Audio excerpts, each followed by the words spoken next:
जय हिंद। सूचना पीएचडी के एंट्रेंस या इंटरव्यू को लेकर आपके लिए आई है बनारस हिंदू यूनिवर्सिटी की तरफ से। और जनवरी 2023 का जो सेशन है उसको लेकर ये खबर है।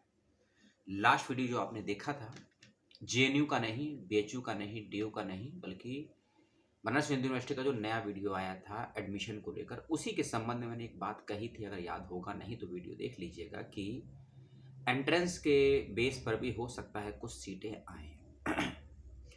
तो मेरी वो बात तो गलत साबित हो गई और एक भयंकर या बुरी या अच्छी नहीं है खबर, कुछ भी समझ लीजिए, आई है बीएचयू की तरफ से। और इनका संबंध है उन बच्चों से जो एप्लीकेशन फॉर्म भर चुके हैं और फीस को सबमिट कर चुके हैं। और अब आप लोग फीस सबमिट करने के बाद के प्रोसेस को जानने के इच्छा से इस वीडियो को आपने हो सकता है ओपन किया हो, देख रहे हो, लेकिन ऐसा कुछ भी नहीं है इस वीडियो में।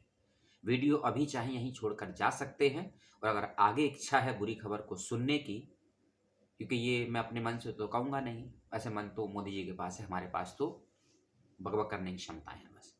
ये खबर है बीएचयू के वेबसाइट पर जो अपडेट आया है उसको लेकर, जिसमें 28 डिपार्टमेंट का जिक्र किया गया है। और इन 28 डिपार्टमेंट को लेकर बीएचयू ने क्लियर कट कह दिया है कि इन विषयों में इस साल एडमिशन नहीं हो पाएगा पीएचडी में। इन विषयों में इस साल एडमिशन नहीं हो पाएगा पीएचडी में, चाहे आपका मेन डिसिप्लिन हो चाहे अलाइड डिसिप्लिन में ये डिपार्टमेंट या सब्जेक्ट आता हो। कौन कौन से डिपार्टमेंट आपको लिस्ट पूरी बता देंगे हम, थोड़ा ध्यान रखिएगा। इसके अलावा ऐसे कौन से विषय हैं जिनमें इस साल एडमिशन होना है जनवरी 23 के सेशन में, उसकी बात करेंगे। ठीक है, वीडियो थोड़ा लंबा ही होगा क्योंकि 3 वीडियो की खबर 3 बार में दूं आपको, उससे अच्छा है कि एक ही में दे दें आपको जितना देखना हो उतना देखिएगा, जितना समझ में आए उतना समझिएगा, सवाल हो तो पूछ लीजिएगा। क्योंकि बीएचयू में जो हंगामा पिछले 2 हफ्ते से चल रहा है, नहीं चाहते थे कि आपसे बातचीत करें क्योंकि हमें ज़्यादा मतलब नहीं होना चाहिए, हम ऐसा सोचते हैं ना। ये सोच ही है जो लाखों बच्चों का भविष्य बर्बाद किए हुए है, कुछ हजारों लोगों की वजह से या कुछ सैकड़ों लोगों की वजह से। आपको चुप रहना है तो चुप रहिए, हमें तो बोलना है और हम तो बोलेंगे ही। खबर ये है कि बीएचयू का कहना है कि उनके पास हो सकता है टीचर फैकल्टी ना हो, या हो सकता है फंड ना हो, या हो सकता है परमिशन ना हो, कुछ भी कारण हो सकता है जिनकी वजह से इन 25 से 28 विषयों में इस साल पीएचडी में एडमिशन नहीं दे पाएंगे। लेकिन आगे का प्रोसेस ये है कि जिन बच्चों ने फॉर्म भर दिया है, फीस को सबमिट कर दिया है एंट्रेंस एग्जामिनेशन रजिस्ट्रेशन की, उनकी फीस रिफंड कब तक होगी और कैसे होगी या फिर नहीं होगी, ऐसा कुछ भी नहीं लिखा है। क्योंकि जब आप फॉर्म भरे होंगे, प्रोस्पेक्टर देखा होगा, उसमें क्लियर कट मेंशन भी था कि रजिस्ट्रेशन फीस रिफंडेबल नहीं होगी। मैं उसका लिंक आपको दे दूंगा। अब खबर आती है कि कौन से विषय हैं जिनके साथ ऐसा हुआ है या कौन से डिपार्टमेंट है। मैं कोड नंबर भी बताऊंगा और सब्जेक्ट का नाम भी बताऊंगा, ध्यान से सुनिएगा और समझिएगा। 848 कोड नंबर है, AIHCA डिपार्टमेंट है। 853 museology, 831 Arabic, 839 Bengali, 838 Russian, 902 geography, 840 Hindi, 906 प्रयोजन मूलक Hindi, 858 journalism and mass communication, 904 mathematics, 843 Telugu, 907 Bhojpuri अध्ययन केंद्र, 870 commerce, 992 management, 761 applied art, 762 plastic art, 613 कॉमर नृत्य या बाल रोग, 616 में है ये संगाय हरण, 608 साल्क्य तंत्र, 633 बायोकेमिस्ट्री, 640 में है गैस्ट्रोलॉजी, ऐसी कुछ लिखा है gastroenterology, 988 mathematical science, 862 sociology, 670 generic medicine, 635 cardiology, 636 cardiothoracic surgery 638, ऑटोनोलॉजी ईएनटी और 645 नेफ्रोलॉजी। इन विषयों में इस साल अलाइड और मेन डिसिप्लिन में एडमिशन नहीं हो पाएंगे, कारण कुछ भी हो सकता है। इसके अलावा जितने भी सब्जेक्ट शेष बचे हैं, इन कोर्स के अलावा जो मैंने बताए, जितने भी विषय शेष बचे हैं उन्हीं में एडमिशन हो पाएगा। ठीक है, अब आगे का प्रोसेस वीडियो का सेकंड वाला पार्ट, दूसरे वीडियो के बाद जो करनी है कि अब आपको क्या करना है। अब आपको तैयारी करनी है टेस्ट बी की।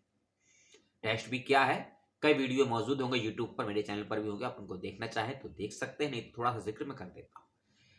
टेस्ट बी ये होता है कि आपको जिन विषयों का नाम मैंने बोला है ना, इनके अलावा यदि आपका विषय है, टेस्ट बी में ये होगा कि आपको यूनिवर्सिटी जाना होगा, अपने सभी एकेडमिक डॉक्यूमेंट को लेकर, अपना शोध प्रस्ताव यानी कि रिसर्च प्रपोजल को लेकर, एप्लीकेशन फॉर्म को लेकर, और फिजिकल मोड पर वहां पहुंच जाइए। डिपार्टमेंट में जाइएगा और डिपार्टमेंट में जाने से पहले, टेस्ट बी को देने से पहले एक फॉर्म भरना होगा आपको काउंसलिंग का। उस काउंसलिंग के फॉर्म का लिंक मैं डिस्क्रिप्शन बॉक्स में दे दूंगा, और उस काउंसलिंग की भी आपको कुछ फीस देनी होगी। अगर आप काउंसलिंग का फॉर्म नहीं भरते हैं, उसकी फीस को सबमिट नहीं करते हैं, तो टेस्ट बी देने के लिए आप सिलेक्टेड नहीं होंगे और बीएचयू जाने का कोई फायदा भी नहीं होगा। तो उसकी फीस को जरूर भर दीजिएगा। ठीक है, और एक फॉर्म है उसको भी भर दीजिएगा, लिंक आपको मिल जाएगा डिस्क्रिप्शन बॉक्स में काउंसलिंग के पोर्टल का। ठीक है, एग्रीकल्चर वाला भी और रेड एग्जामिनेटेड के अदर सब्जेक्ट का भी। टेस्ट बी में क्या करना है उस पर थे हम। आप सभी को जो भी सिलेक्ट होंगे उसके लिए ऑन द स्पॉट अपना एक रिव्यू ऑफ रिसर्च करना होगा, या फिर स्टेटमेंट ऑफ पर्पस लिखना होगा, या फिर शोध सार के रूप में अपने प्रपोजल को वहां लिखना होगा। कई शब्द हैं अलग अलग, जो समझना हो समझिएगा, यानी कि 300 से 500 शब्दों में 2 से 2.5 पेज या 2 से 3 पेज या 1 से 1.5 पेज, जो भी आपको ठीक लगे, अपना शोध प्रस्ताव इन शॉर्ट में टू द पॉइंट वहां लिखना होगा ऑन द स्पॉट। ये टेस्ट बी होगा। और ये टेस्ट बी और आपका जो रिसर्च प्रपोजल बना के लेकर गए थे, दोनों का टॉपिक सेम होना चाहिए। टेस्ट बी का और रिसर्च प्रपोजल का टॉपिक सेम होना चाहिए। बेशक हो सकता है क्योंकि ऑन द स्पॉट लिखने में और अब जो लिख कर लेकर गए हैं, पैटर्न थोड़ा ऊपर नीचे हो सकता है उसके पॉइंट्स पर, लेकिन टॉपिक में चेंज नहीं कर सकते, क्योंकि इसी टेस्ट बी को लेकर और सिनॉप्सिस को लेकर ही आपका टेस्ट सी होगा, जिसको हम बोलते हैं साक्षात्कार यानी कि इंटरव्यू। यानी कि इंटरव्यू में क्या क्वेश्चन होंगे, इंटरव्यू किस बेस पर आपसे लिया जाएगा, ये सारे सवालों के जवाब आपके रिसर्च प्रपोजल और एसओपी में यानी कि टेस्ट बी वाले टेस्ट में होंगे। ठीक है, तो टेस्ट बी में तो ये होगा।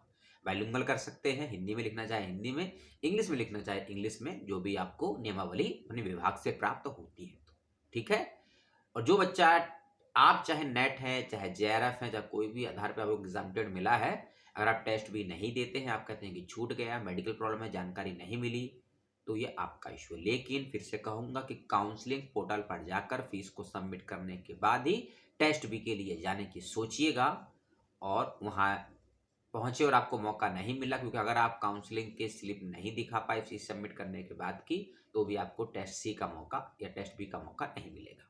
ठीक है, और कुछ सवाल हो आपके पास तो मुझे भेज दीजिएगा, और जो लिंक डिस्क्रिप्शन बॉक्स में दिए हैं उसको ध्यान से देख लीजिएगा। तो मेरे लिए कोई सवाल, क्योंकि लगभग कह सकते हैं कि जब बीएचयू का फॉर्म आया था पीएचडी का, तभी वीडियो बनाया था इसको लेकर, उसके बाद से हम सो गए थे, क्योंकि हमने सोचा था कि कुछ परिवर्तन होगा। 8 तारीख लास्ट डेट थी, क्योंकि 28 तारीख, हाँ याद आ गया, 28 दिसंबर लास्ट डेट है फीस को सबमिट करने की। और ये फीस को सबमिट करने की डेट 28 कौन सी है ये भी जान लीजिए। मैंने कहा ना काउंसलिंग वाला, काउंसलिंग पोर्टल की जो जब फीस जमा नहीं करेंगे टेस्ट बी की, तब तक आपको उसके लिए बुलाया नहीं जाएगा। तो 28 दिसंबर तक फीस को सबमिट कर दीजिएगा। ठीक है, इस बात का ध्यान रखिएगा। और हो सकता है टेस्ट बी कब होगा आपका या इंटरव्यू कब होगा, इसकी जानकारी आपको मिलेगी काउंसलिंग लेटर से। और काउंसलिंग लेटर कहाँ से मिलेगा, ये आपको मिलेगा आपके काउंसलिंग पोर्टल पर, या फिर जब आपने रजिस्ट्रेशन किया होगा ना, आपने नामांकन जब करवाया होगा सभी विद्यार्थियों ने, एक आपको आईडी मिला होगा, पासवर्ड मिला होगा, उसको लॉगिन करके देखिएगा। लॉगिन का आईडी पासवर्ड आप मुझे अगर कमेंट बॉक्स में या मुझे मेल कर देंगे, तो आगे के प्रोसेस को मैं आपको और डिटेल में समझा सकता हूँ, क्योंकि आईडी पासवर्ड तो है नहीं हमारे पास। जिसके पास आईडी पासवर्ड होगा वो आगे के प्रोसेस को समझा भी सकता है और समझ भी सकता है। तो अगर आप में से कोई विद्यार्थी अपना आईडी पासवर्ड भेजता है, काउंसलिंग ईमेल आईडी पासवर्ड ये वीएचयू वाला, तो आगे के प्रोसेस को डिटेल में समझा देंगे कि काउंसलिंग लेटर की या फीस को सबमिट करने की टेस्ट सी या बी को लेकर कोई समस्या आपकी हो तो वो तभी हो पाएगी जब आईडी पासवर्ड होगा मेरे पास, ठीक है। और आप सभी को बहुत बहुत शुभकामनाएं। अच्छी खबर हो बुरी खबर हो, देना तो हमारा काम है, स्वीकार करना आपका काम है। और बीएचयू प्रशासन से या परीक्षा नियंत्रक से कोई समस्या सवाल है आपको तो कमेंट करके मुझे नहीं उन्हीं से पूछिएगा। और जो बच्चे खासकर बीएचयू में पढ़ रहे हैं, एक टीचर फैकल्टी है, आपको लगता है कि अगर गलत हुआ है इन वर्तमान पीएचडी के बच्चों के साथ में कि 28 डिपार्टमेंट की सीटें रद्द कर दी गई, किस बेस पर आपने सीटें निकाली थी, पहला सवाल तो ये बनता है। और दूसरा, अगर रद्द की गई तो किसके आदेश से की गई, ये बताइए। अगर आपको ठीक लगे, नहीं तो समस्याएं तो बहुत हैं विश्वविद्यालयों में, कोई एक विश्वविद्यालय तो है नहीं भारत में, हजारों विश्वविद्यालय हैं। लेते हैं विदा, मिलते हैं आपसे किसी और सूचना के साथ किसी और विश्वविद्यालय की। तब तक के लिए अपना, अपनों का, परिवार का, प्रकृति का ख्याल रखने का प्रयास कीजिएगा। अध्ययन करते रहिए, सीखते रहिए। जय हिंद।